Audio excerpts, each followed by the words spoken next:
Hey guys, welcome back to the channel. Today we have another Star Trek model to review, and today we've got this Eaglemoss USS Kelvin. Yep, this is Captain Kirk's father's ship from the 2009 movie in the beginning of the film before it got destroyed by the Narada. And this is an XL size ship, and here we have a little pamphlet here, the Order Your Copy Today pamphlet that comes with the magazine. It's a very nice little pamphlet here. Now this is already expired. This is 2015.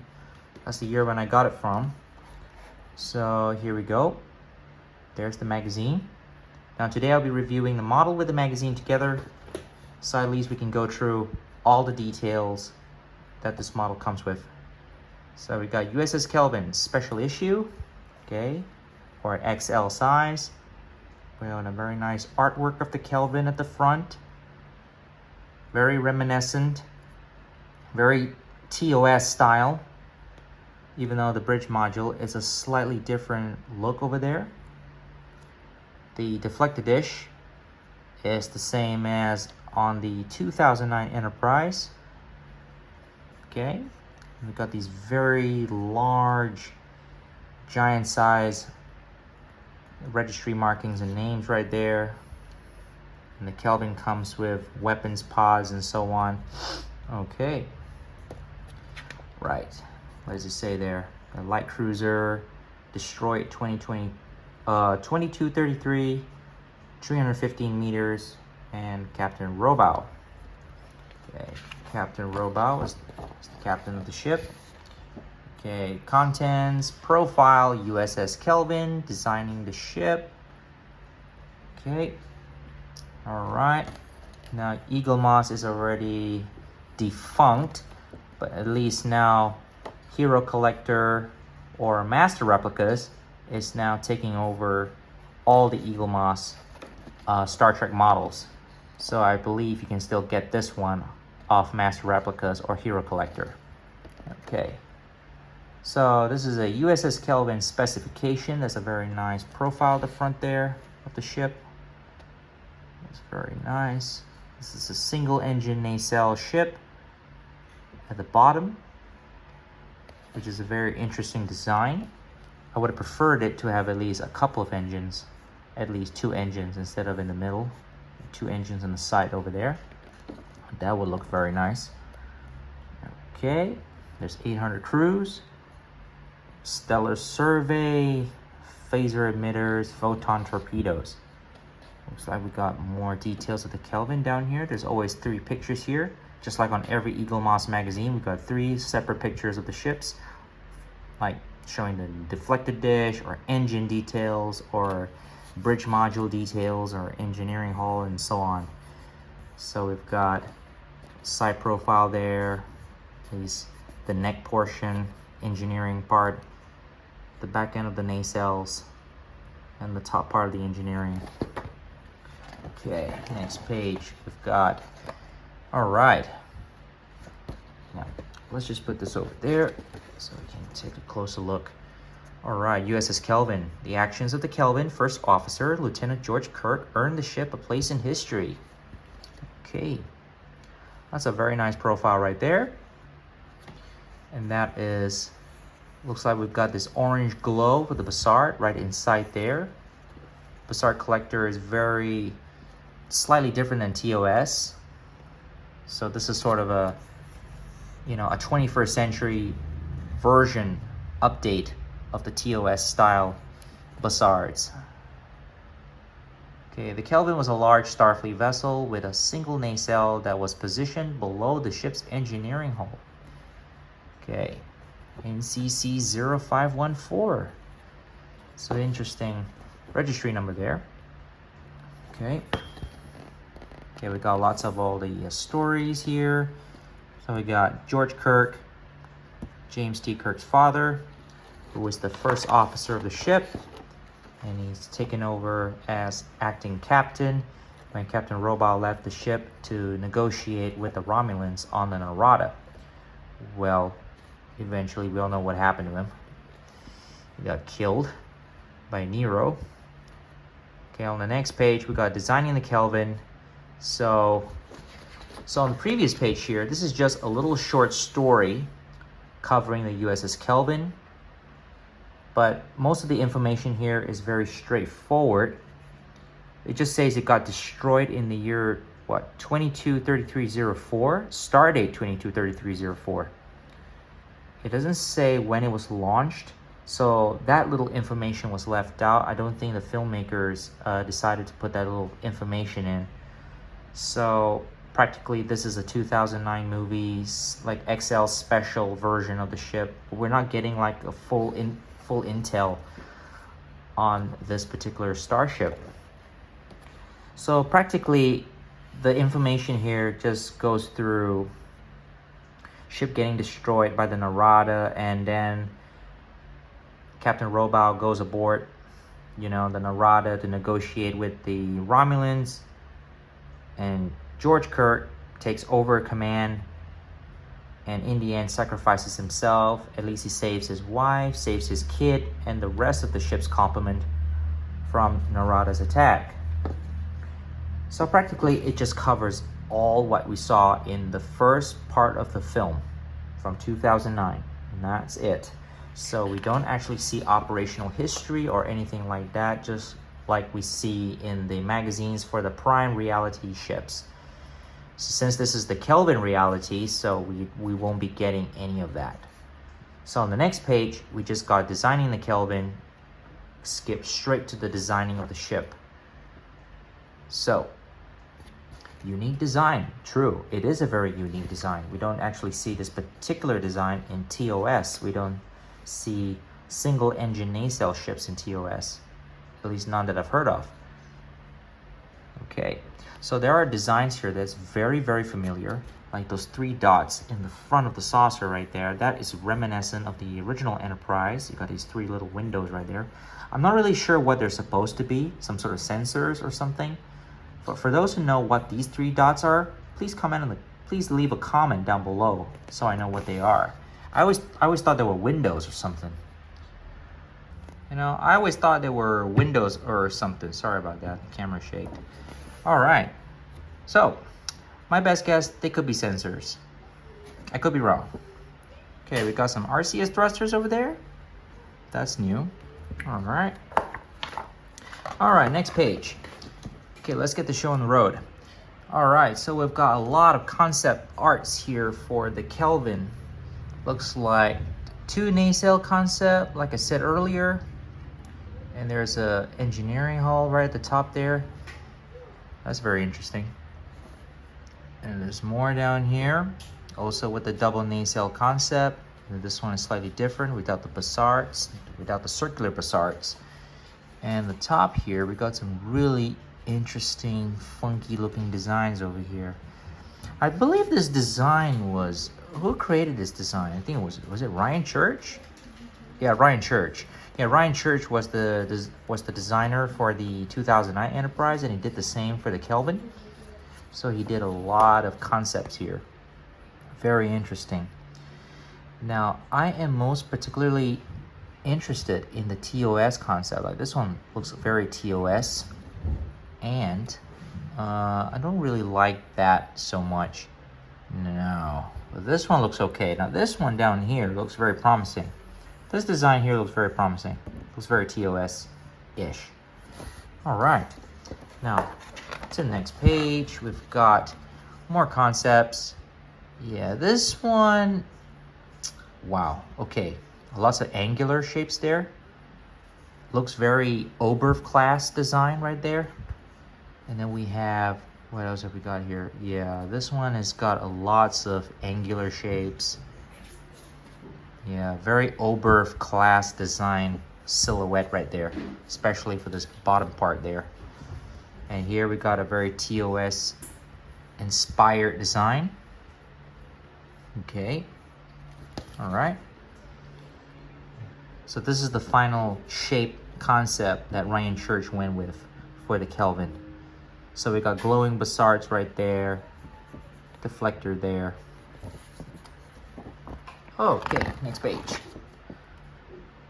Okay, more concept. This is the CG design. Okay, computer graphic design. of the Kelvin. All right, and then here we got the bridge, the interior of the bridge. Looks kind of a mess. It doesn't look very TOS-ish here. Okay, we got the captain's chair in the middle, okay. And then the helmsman, I think the helmsman is right over here, but it's all in the corner here. It's very interesting. We got a lot of cables and lines hanging from the ceiling, which is a little messy there. So practically they wanted to do a very, very old ship. It's supposed to be a very old looking ship, so it's been in space for decades and it looks very worn and torn looking. So that's what they came up with. So that's why you see a lot of all this particular concept here that they've done with. Okay, that's the turbo lift right there. Okay, more bridge concept. This one's got red alert lights on, and this looks like when it's not in red alert. Okay, next page. Alrighty, so this is the final concept before they pass this design to Industrial Light and Magic. Yep, I really like it when Ryan Church add the TOS style insignia right there, like the original Enterprise insignia. And of course the deflector dish is a nice brass gold color right there, just like on the original Enterprise. Now the only thing that's slightly different is the Bassard. Now the Bassard is not very TOS-ish. It's supposed to have spinning assemblies in there, spinning fan blades, you call them. Okay, next page. So we've got more design. This is the what are these dome things right here? So these are the sensor domes. So this is the upper sensor dome on top of the bridge. Okay, all the different style of lights that they use, and that's just some of the interior layout for the dome. So it's a nice design there. And then we've got the shuttle bay right here, the shuttle bay doors. And that's the actual shuttle bay that's seen in the movie. That's Captain Robau's shuttle exiting the ship, heading to the Narada. And here is some concept design for the Bassards. So it's supposed to be inspired by the TOS series Enterprise spinning Bassards, but I prefer it with a clear dome at the front instead of this opening part right here. So that practically looks like a jet engine right there. There's all those little things right there, those little inlets right there. They look very much like a jet engine. And that's the outside cover, the dome for the jet engine. Interesting though. So all that will be glowing inside there. And this is supposed to be spinning. But in the movie, we don't actually see any of this spins. And here is the final concept, the final CG for the ship. Okay, now I think we're down on the last page. We're down on the last page right here. Okay. All right, so we've got some very rusty looking USS Kelvin right here. Yeah, that's very rustic color. Looks very reddish. They call this one the red looking one. Not a great way to go there. Okay, that's from the movie. You see the Narada getting exploded, getting shut up. And this is the damage that the ship sustained in the film. Seeing the shuttle bay area torn apart, torn away from the engineering. Got lots of torpedo damages in the saucer section. Even the front of the saucer is torn. The back end right here is also broken up. Lots of heavy damage right there. And there's the salt and pepper shaker, as seen in the bar in Iowa, when Kirk had this bar fight, with a bunch of Starfleet cadets, until Captain Pike walked in and stopped the fight. And during their conversations, and we see Kirk, using this salt and pepper shaker. He was shaking the salt and pepper out of the saucer of that. That's a very nice touch. Ryan Church actually created this. Okay, so that's it. That's the end of the magazine. So we've got a very nice little illustration of Kelvin right there.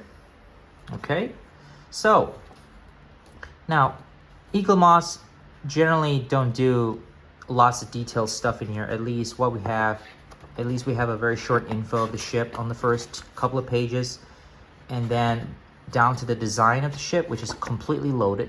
Now the one thing I really like about this magazine is that they don't show anything about the Narada. Now the Narada is it's a very horrifying design.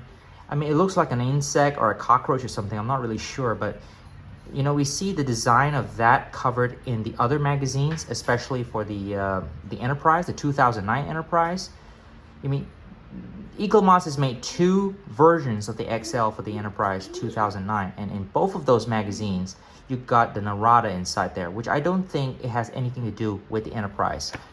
So it's a good thing that for the Kelvin, you don't get to see anything about designing the Narada in any of these magazines. I just don't really like that ship very much. It is a very poor design for a Romulan ship. I mean, if they add something like, shall we say, if it has to be prime reality, because don't forget, Nero is supposed to have come from the prime reality and ended up in the alternate reality. So they should have put a warship or something like the Romulan Warbird or something like that, you know, like we all know and love from the original Star Trek reality, you know, the prime reality from the late 24th century, you know, something from the Next Generation. But instead we got something, I know it's a mining vessel, but it could have been better. I don't know why did they go with the knife looking shape thing there. Okay, enough of that. So now down to the model for the USS Kelvin. Okay, so here's a picture of the Kelvin. Like all the other Eaglemoss, we got a picture of the model with the stand on the front of the box. And on the side of the box, we just generally got Star Trek Voyager, Deep Space Nine, Enterprise, you know, the original series, Next Generation. Yeah, we just get the logos for all that. Okay, very straightforward, very basic. And let's just get this open.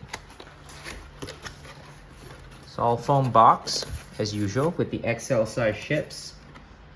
So, okay, got the stand. All right, just put that to one side.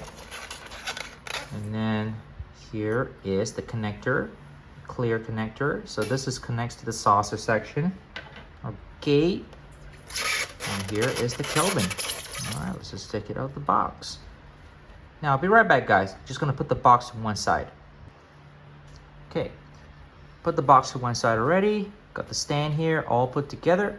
So let's just put the stand to one side and let's take a closer look at the Kelvin itself. All right, now let me just tilt the camera down just a little. We got a little shadow right down here, so we don't want that on the model. So here it is. There is the USS Kelvin, NCC-0514. Now I'm not sure what type of class of ship this is supposed to be. They don't mention it in the movie. Even in the magazine, that's one little information that was left out. It could be a Kelvin class for all we know. Well, it's a single nacelle ship. Single nacelle, single engineering hull ship. So, okay. This is a very heavy model. There's a lot of die cast in this. Now, the main saucer is all die cast. And the metal is really, really hefty. It's solid build. Okay, the lower part of the saucer, unfortunately, is plastic, and then the rest of the ship is plastic itself. Okay. All right. So, okay. One thing I want to notice, now the windows, the bridge window on the Kelvin is yellow, and even the upper sensor dome is yellow. I'm not sure what that's supposed to be. I would really prefer it if they left that out instead of painting it yellow. And the window in front there shouldn't be yellow. I think it should have been should be another color there. Could be they could have done it clear, or they could have done a dark gray color there, but they chose yellow. Okay, now let's look at the rest of the ship itself. Now, there's one thing I need to notice here. That little detail, that a registry detail right there, the name of the ship there, and there's supposed to be a registry right there that's missing. Now, that's one little detail that they left out. Yeah, because on the Hot Wheels version that I reviewed last time, they put the registry right over there, which just looked very complete. Now, on the Hot Wheels, we've got very nice Aztec patterns and a very simplified smudge pattern on the ship. Now we'll do a little side-by-side comparison after this. Now let's just go through all the details here. Okay. So, yeah, on this version we've got like a two-tone, looks like a two-tone Aztec pattern right there. Yeah, we've got some lighter gray right there and a slightly darker gray there. It's like lots of blocks and panels here and there for the dark gray patterns. So yeah, still good, even though it is not a 100% match, I don't think, like what we saw in the illustrations here. Now if we look at the illustrations here, you can clearly tell. Now on the illustration here, you can clearly tell the Aztec pattern on the ship is very, very subtle. It's not too heavy compared with the model. Now the model we actually get, we've got lots of blocky Aztec patterns. It looks okay to me. It looks fine. I mean, it's not too bad. Same goes for the bottom. Okay. Now, lots of nice details there. There's a couple of gold painted nodules right there. I'm not sure what those are. There's 4 of those.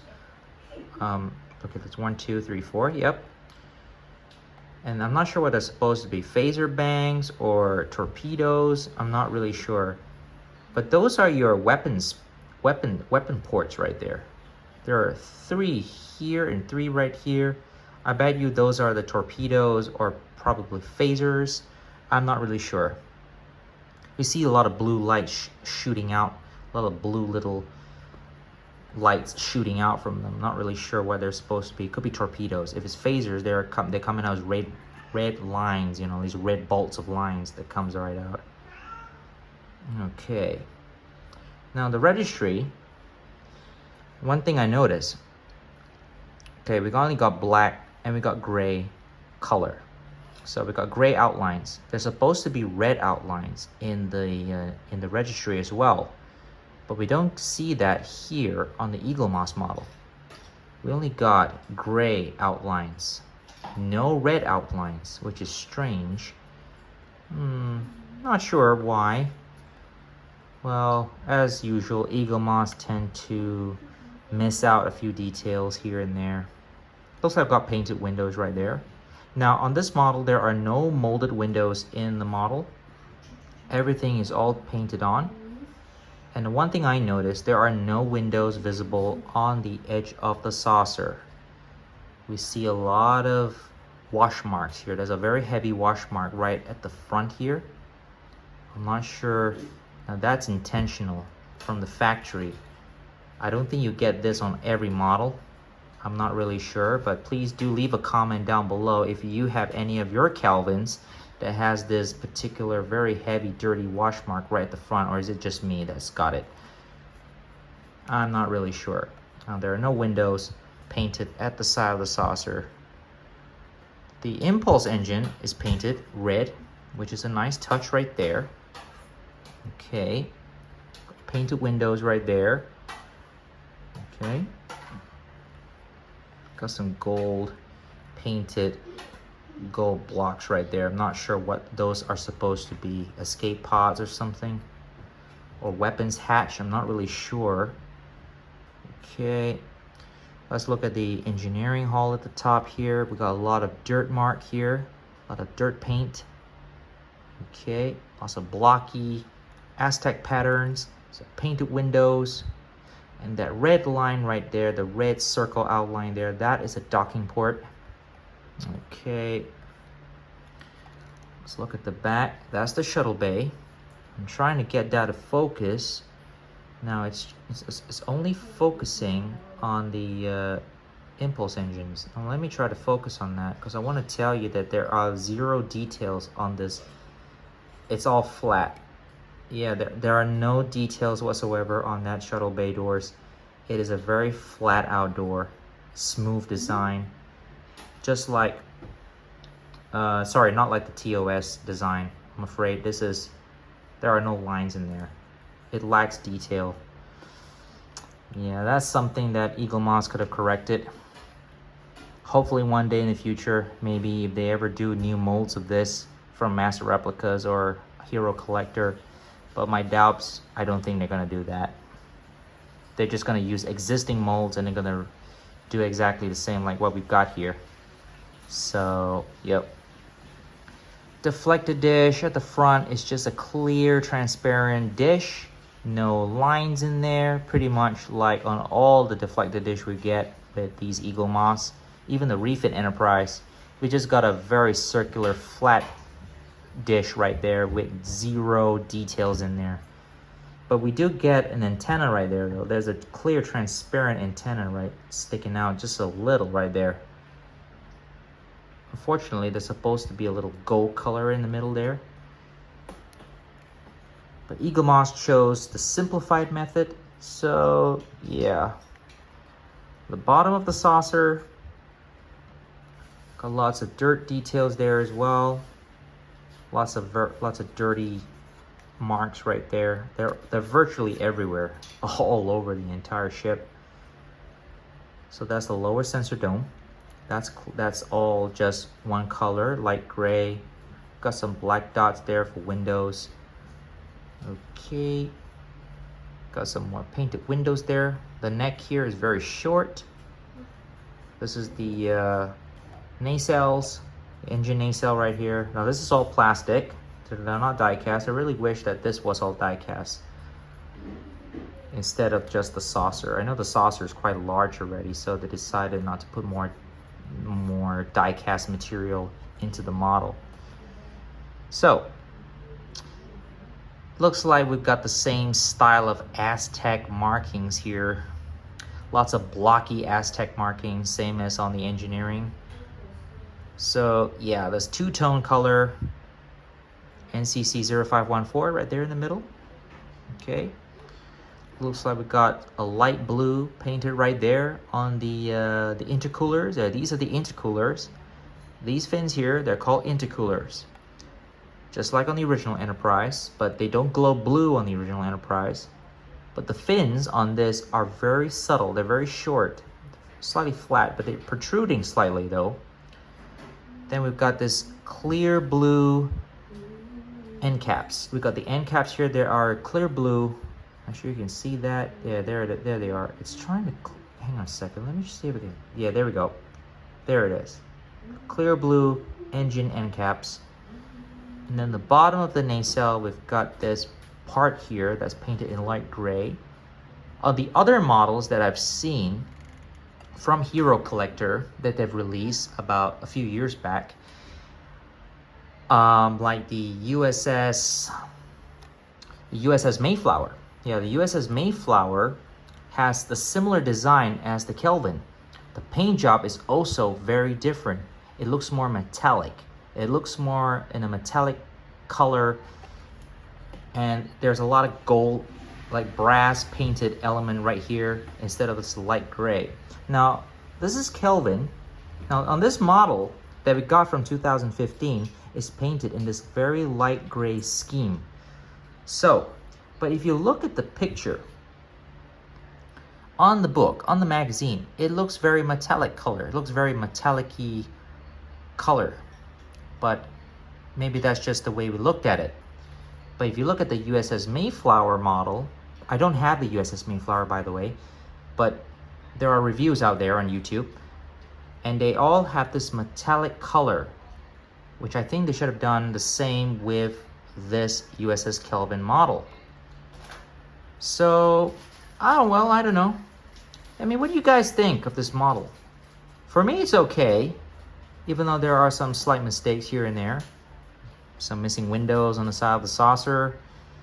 And we have this clear basalt dome right there, which is very flat out. I mean, they could have at least painted a clear orange right at the back there to give that clear orange glow feel, you know, instead of that yellow band with that gray at the front there.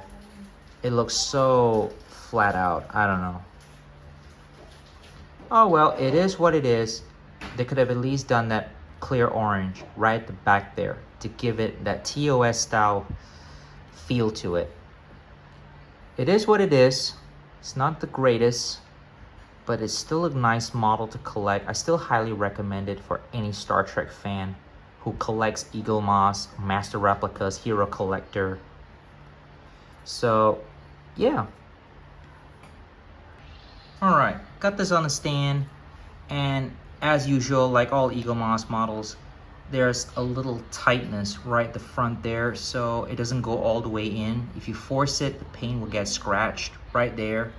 So on my model, I'm not gonna risk that. So I've only pushed it up right up to there, so there's at least only a quarter of empty space right there, because otherwise you're gonna get a scratch paint. So here's my final thoughts on the USS Kelvin. It is actually a very nice model, even though it has some missing details.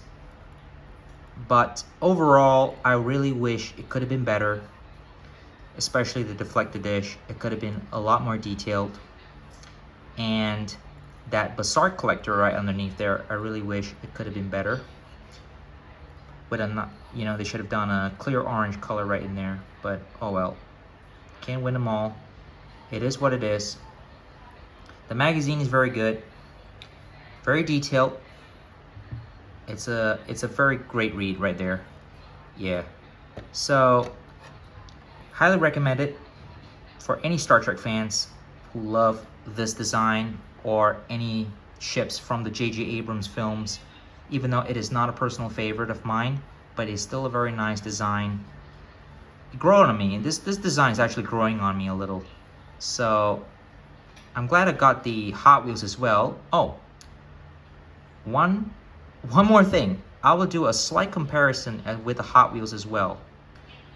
Okay, so here is the Hot Wheels. Let me just put this to one side. So here's the Hot Wheels version of the Kelvin. Now I've only got two types of the Kelvin here.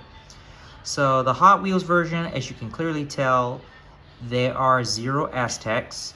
I thought there were Aztecs on it, but I totally forgot. There are no Aztecs on this one. It's just a nice, clean, light gray model. But there is a lot of difference between this one and that one. One good thing about the Eaglemoss, there are Aztec patterns into it, even though it's a two-tone Aztec. And the Hot Wheels, 0 Aztecs, but look at those. I mean, look at the registry. There is red outlines. There are red outlines for the name and the number. Look at that. So that's just like in the movie. Now that is something that Eaglemoss had failed. They did not add that detail correctly.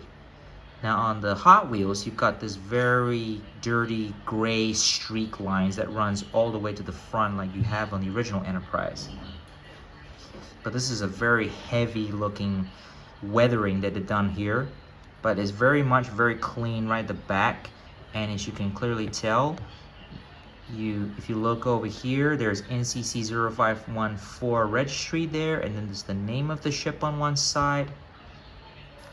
I mean, if you look at the Eaglemoss model, that detail is absent. Like I said before, you can clearly tell. Let me just take it off the stand.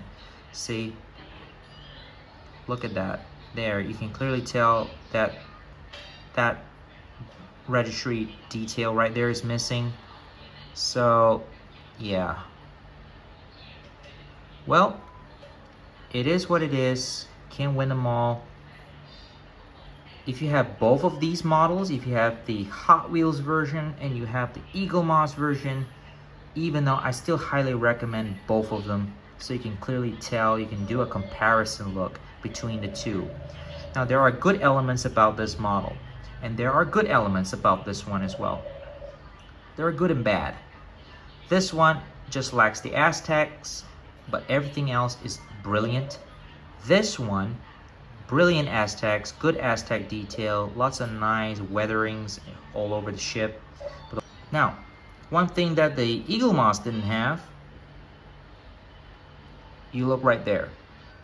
This is the one little detail that Hot Wheels was able to put in and to put some thought into it.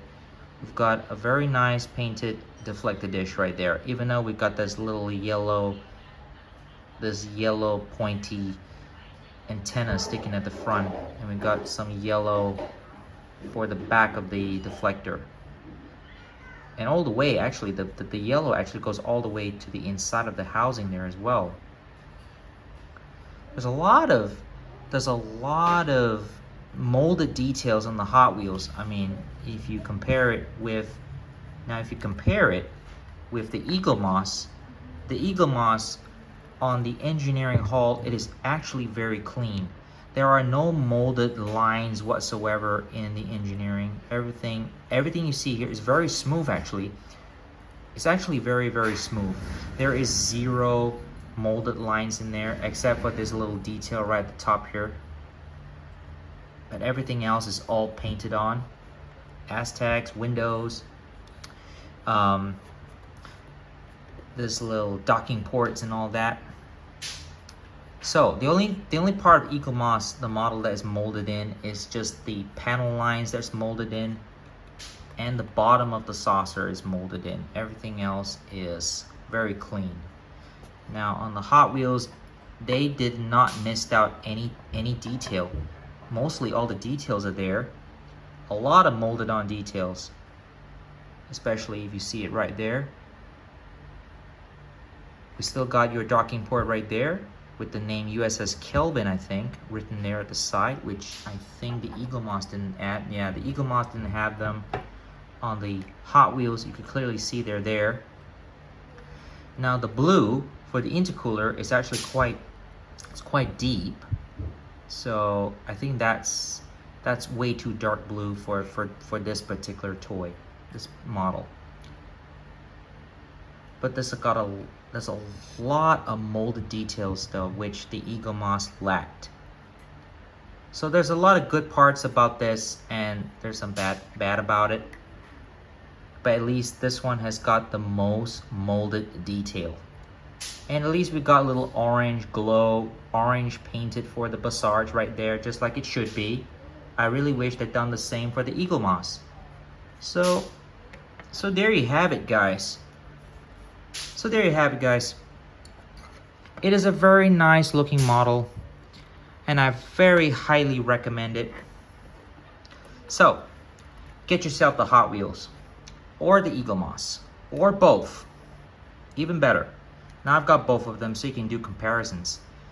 So hope you liked today's video, and we'll be back next time with more Star Trek Eaglemoss models. Have a great day, guys. And please don't forget to like and subscribe to the channel. See you guys out there, guys. Have a great day.